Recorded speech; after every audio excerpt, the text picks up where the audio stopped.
E aí pessoal, tudo bom? Mais uma vez, Diógenes aqui com vocês. Eu só vou pedir desculpa pela voz, por eu estar me recuperando aí de uma sinusite, né, de uma gripe. Então até por isso também demorou um pouco para sair os vídeos. Bom, nós vamos falar hoje, né, do prosseguimento, falar da segunda parte do sistema articular. Algumas outras informações que são importantes do ponto de vista anatômico. Bom, começando essa segunda parte, a gente vai falar da cartilagem articular. Ela é composta, né, por cartilagem hialina, ela é avascular e desnervada. Então recebe bem pouca nutrição mesmo.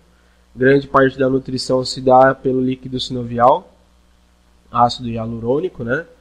Pouca capacidade de regeneração. Por isso, nós temos tantas próteses, né, nas diversas articulações do corpo. Por quê? O indivíduo sofre com algumas doenças nessas articulações, nós vamos comentar disso mais lá na frente. Tem o desgaste dessa cartilagem, essa cartilagem ela não é renovada, e isso gera então muita dor, incômodo, perda de função, fazendo com que o indivíduo tenha que receber uma prótese lá na frente. Então, nessa primeira imagem aqui, a gente consegue ver, né, a cartilagem articular aqui, já foi rebatida a cápsula, né? E a gente tem aqui então essa cartilagem articular, bem aqui na região de fêmur, né? Aqui também, mostrando a mesma região, né? Foi retirado um pedaço aqui e está sendo ampliado para a gente dar uma olhada aqui na figura A. Então aqui a gente tem, né, como está sendo mostrado aqui, a superfície articular, né? Esse articular surface, a superfície articular. Depois a gente tem toda essa zona, né, que é chamada de zona média, né? Mas lá na frente a gente vai ver do que é composta. Aí nós vamos ter essa marca, né, essa linha que vai dividir a região que tem mais tecido colágeno, né? Como a gente pode ver aqui na figura A, esse emaranhado de fibras colágenas aqui bem orientadas, com a zona que já tem cartilagem calcificada aqui, tá? Abaixo dessa cartilagem calcificada a gente tem o osso subcondral e depois a gente já tem o osso esponjoso, já não é mais um osso compacto, né?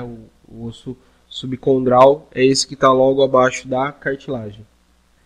O osso esponjoso ele vai estar na superfície articular, por quê? Para justamente absorver impacto. Então na área do osso onde mais tem impacto é onde vou ter maior concentração de osso esponjoso, né?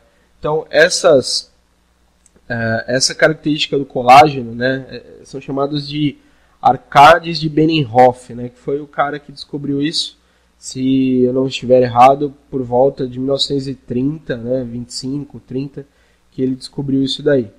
Tá? Então já é um conhecimento não tão atual, né, já um pouco antigo.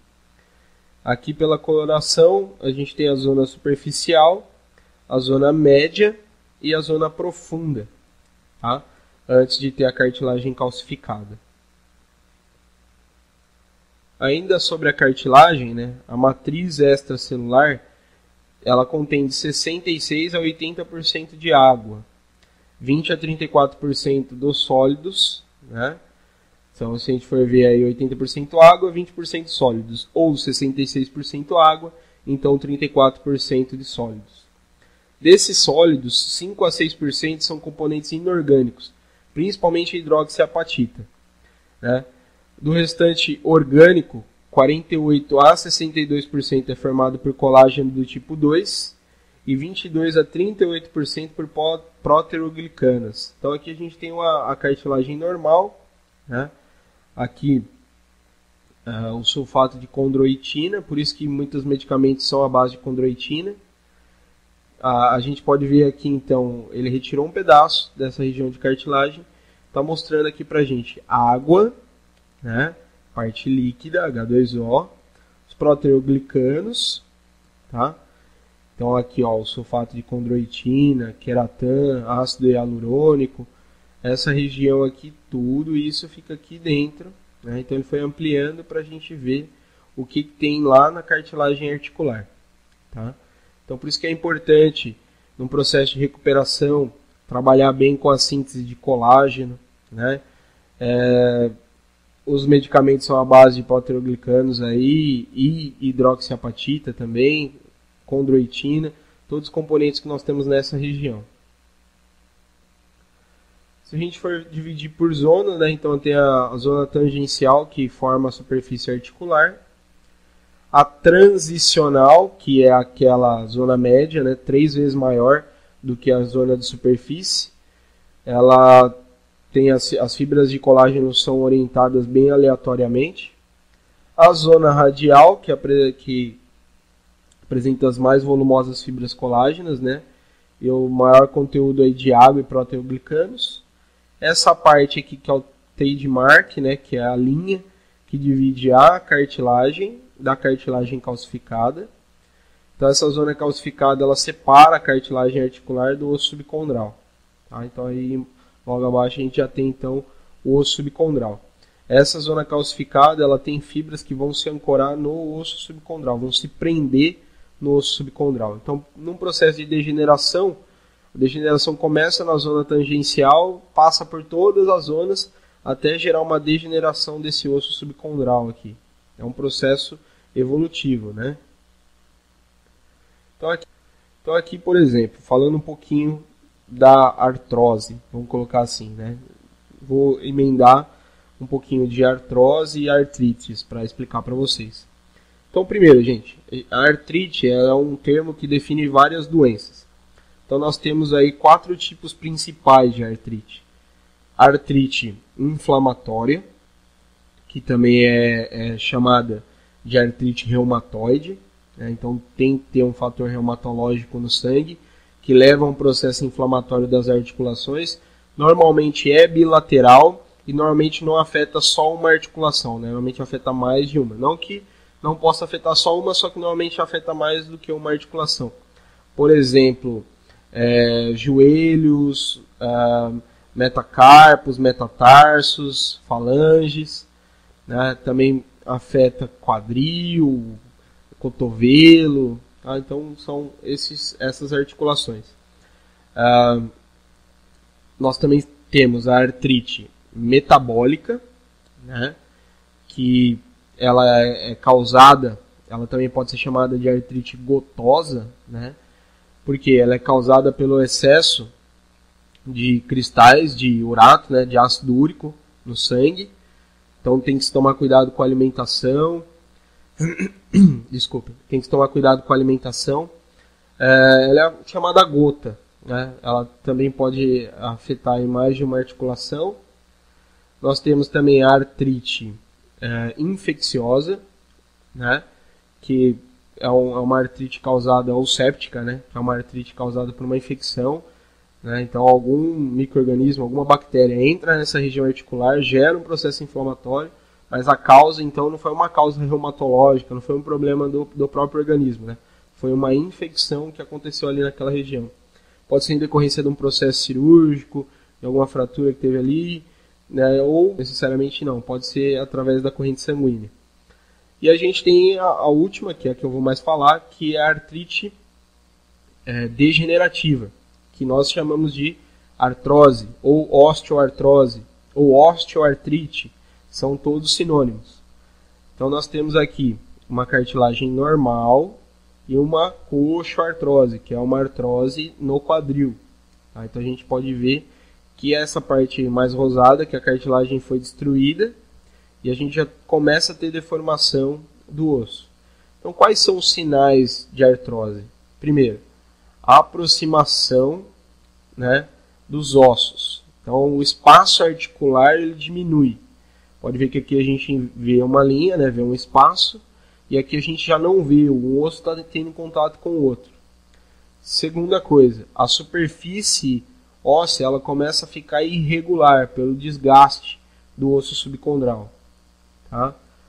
Outra coisa, dor, perda de função.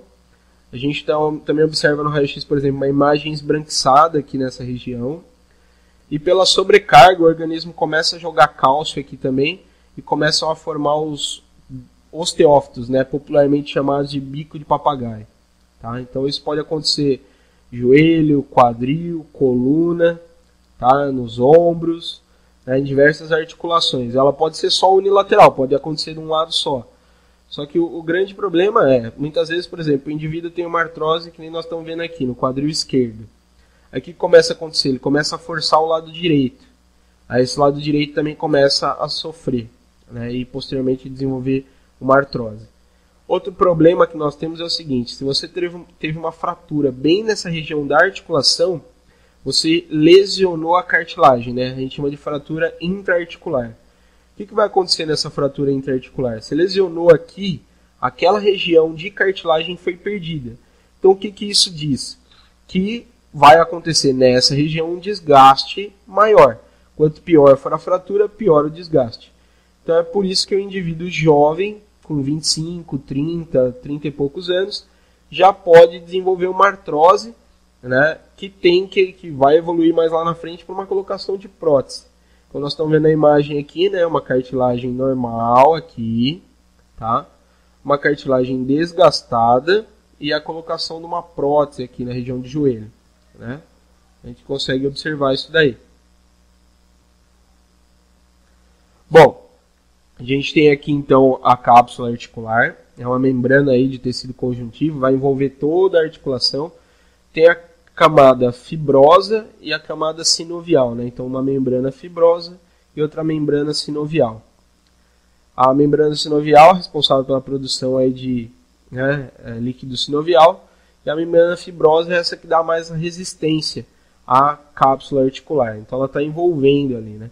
Temos ligamentos que são capsulares, que estão ligados à cápsula e aos ossos. Então eles vão dar estabilidade. Nós temos ligamentos extracapsulares, né? Estão dentro da articulação, mas não fazem parte da cápsula, né? Por exemplo, os ligamentos cruzados do joelho, eles são extracapsulares, mas são intraarticulares, né? Então eles não são envolvidos pela cápsula, tá? E nós temos os ligamentos intraarticulares, né, que também são intracapsulares, porque eles estão dentro da cápsula e estão dentro da articulação. Então a gente tem os três tipos aí, tá? A gente tem aqui, né, os ligamentos da região, né, glenomeral, os ligamentos na região de ombro, e também temos aqui os ligamentos coxofemorais, né, ilho femoral, pulso femoral, são os ligamentos que a gente vai encontrar aqui na região de quadril, né?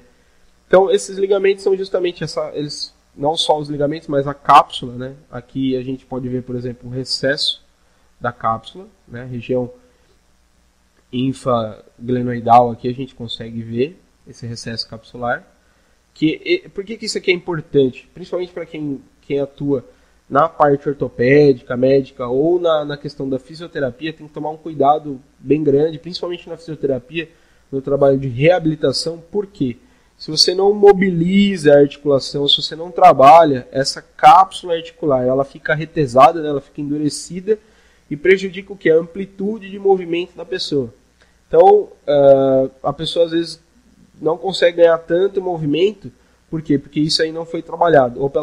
Ou porque ela ficou um tempo longo sem procurar fisioterapia ou sem ser liberada para fisioterapia. Então, quanto antes a pessoa é liberada para fisioterapia, faz-se um trabalho correto com ela, com a mobilização dessa cápsula, né? Ela vai ter uma recuperação melhor e vai conseguir desenvolver também, ter uma amplitude de movimento melhor. A gente também tem aqui os discos e meniscos, né? São fibrocartilagens, né? Eles melhoram a congruência articular. O que isso significa? Muitas vezes a superfície articular ela é irregular, né? Como, por exemplo, no joelho, a gente tem uma superfície côncava e outra convexa, né? Para melhorar essa superfície articular, então nós temos os dois meniscos no joelho. Eles também são amortecedores de impacto naturais, né? O disco, por exemplo, 80%, 70% do disco é água, né? Que a gente perde aí no decorrer do dia e no decorrer da vida. Então, só para a gente ter uma ideia em relação ao disco intervertebral.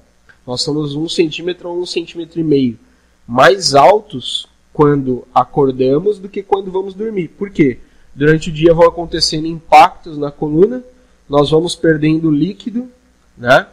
E só vamos repor esse líquido à noite, tá? Durante o nosso sono. Por isso, quando vamos dormir, somos de 1 centímetro a 1,5 cm mais baixos do que quando acordamos, né? Então, eles tanto servem para melhorar a congruência, né, essa superfície articular, esse bom encaixe dos ossos, né, como também para amortecer impacto. Tá?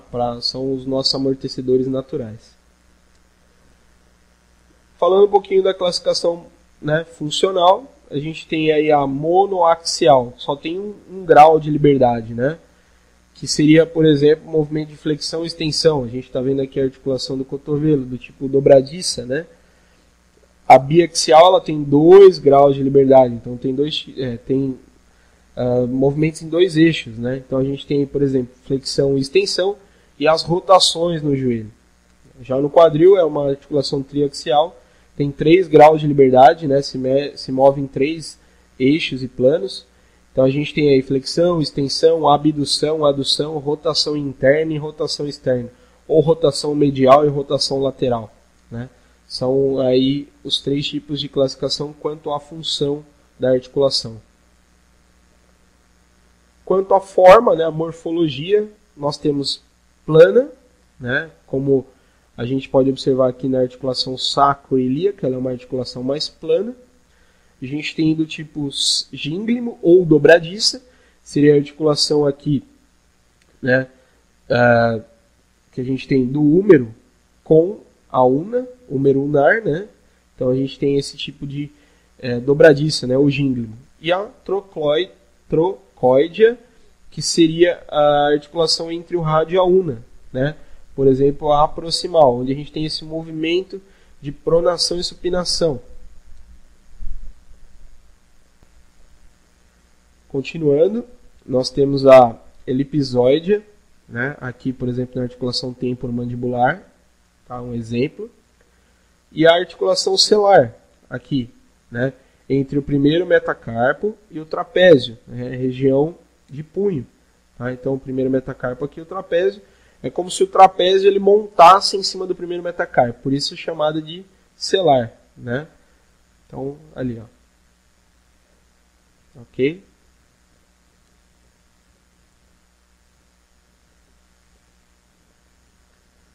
E a última seria a esferoide, né? Então a gente tem tanto aqui a articulação glenohumeral, né, quanto aqui a coxo-femoral, né, a articulação do quadril.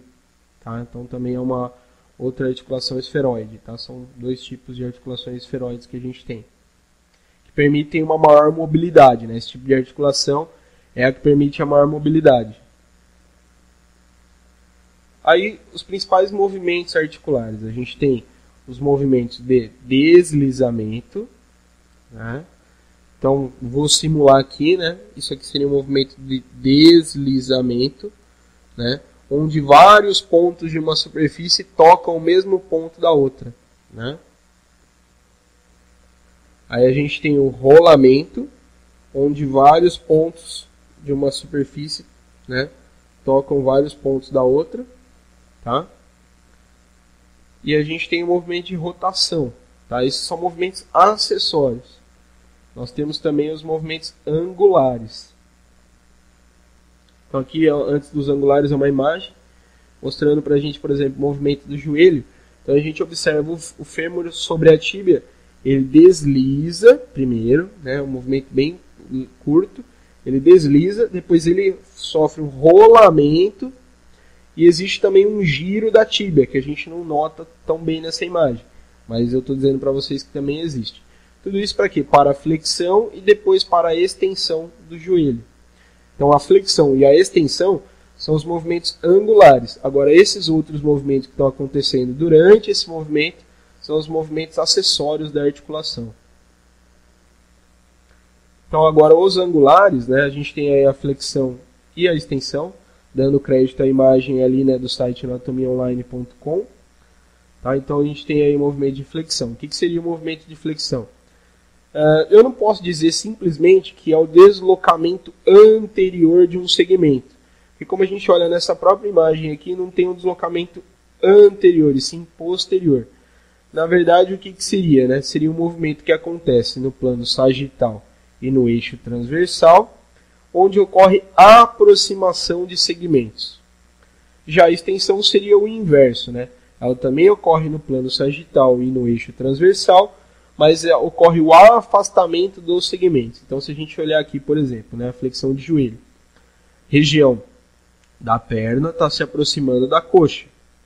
Se a gente olhar aqui, flexão de antebraço, né, a região, né, de antebraço está se aproximando, flexão de cotovelo, perdão.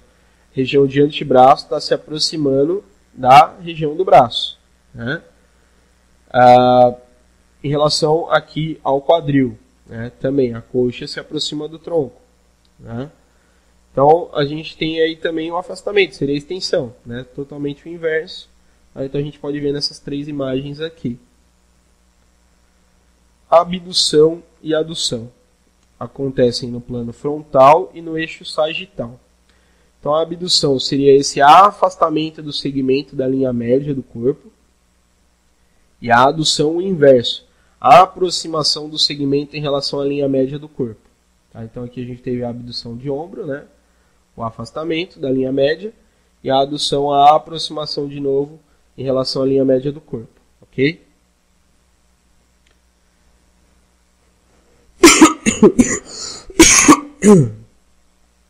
Bom, continuando. A gente tem também rotação interna ou rotação externa, também chamada de rotação medial, né, a interna, e a rotação lateral, a externa, que acontecem no plano transversal, no eixo longitudinal. Então aqui, nesse movimento, nós estamos fazendo uma rotação externa de ombro, e aqui uma rotação interna de ombro, né? Aqui seria, né, o início, a seta vermelha apontando, ele estaria partindo para uma rotação externa. Tá? Se ele fosse fazer o contrário, né, se tivesse ao contrário, ele estaria fazendo uma rotação interna de ombro. Tá? Não seria simplesmente um retorno, tá, gente? Né? Depois a gente fala mais sobre isso em outras oportunidades. Em relação aqui a outros movimentos que acontecem, são movimentos que acontecem em mais de um eixo, em mais de um plano, por isso que eles são considerados como outros movimentos, né? Ou que na determinada articulação recebem um outro nome, como por exemplo é o caso, né, da região do tornozelo, onde a gente tem aqui dorsiflexão e flexão plantar, mas ali na frente a gente vai ver a imagem. Então, começando aqui, né, pela supinação e pela pronação. Então aqui a pronação seria esse movimento, eu só consigo fazer esse movimento com o cotovelo fletido. Então, com a palma da mão voltada, né, para a região posterior, né, vamos colocar assim, né, para posterior, ou para baixo, né, se eu tiver com questão do cotovelo fletido, né, eu estou fazendo uma pronação. Com a palma para cima, fazendo uma supinação. Então a gente consegue ver nessa imagem aí. Aqui a gente tem a inversão e eversão de tornozelo. Tá? Então isso aqui é o movimento de inversão e esse é o de eversão de tornozelo. E aqui, desvio radial nessa outra, desvio ulnar nessa primeira imagem. Na segunda aqui, onde está sendo feita a goniometria, desvio radial, né? Então em direção ao polegar, em direção ao rádio, né? Essa lateralização do punho. A gente tem aqui então a medialização, a gente tem aqui o desvio radial e aqui o desvio ulnar. Aqui no tornozelo, então, a dorsiflexão e a flexão plantar. Tá? São os outros dois movimentos. Que seria como se fosse flexão e extensão, mas aqui no tornozelo são chamados de dorsiflexão e flexão plantar. É isso então, pessoal. Essa foi a segunda parte do sistema articular. Espero que eu tenha ajudado vocês. Quero muito agradecer aos 140 inscritos que a gente já conquistou aí no canal. Fico bem feliz com a divulgação que vocês vêm fazendo, com a participação. Espero que vocês participem cada vez mais, né? Que vocês me mandem dúvidas, que vocês realmente comentem, né? Para que esse canal ele possa ser cada vez mais forte, que a gente consiga trazer mais gente.